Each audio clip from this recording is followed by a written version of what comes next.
In this video, I'll show you how to create highlights on Facebook. Let's get started.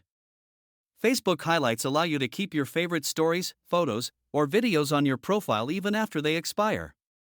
First, open the Facebook app and go to your profile. Now scroll down a bit, and you'll see the highlights section on your profile.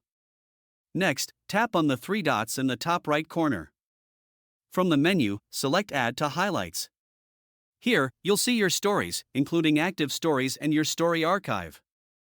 You can also access your camera roll and uploaded photos. Select the photos or videos you want to add to your highlight.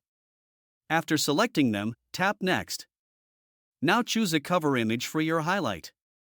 You can select one of your photos or upload a new one. Then, enter a title for your highlight.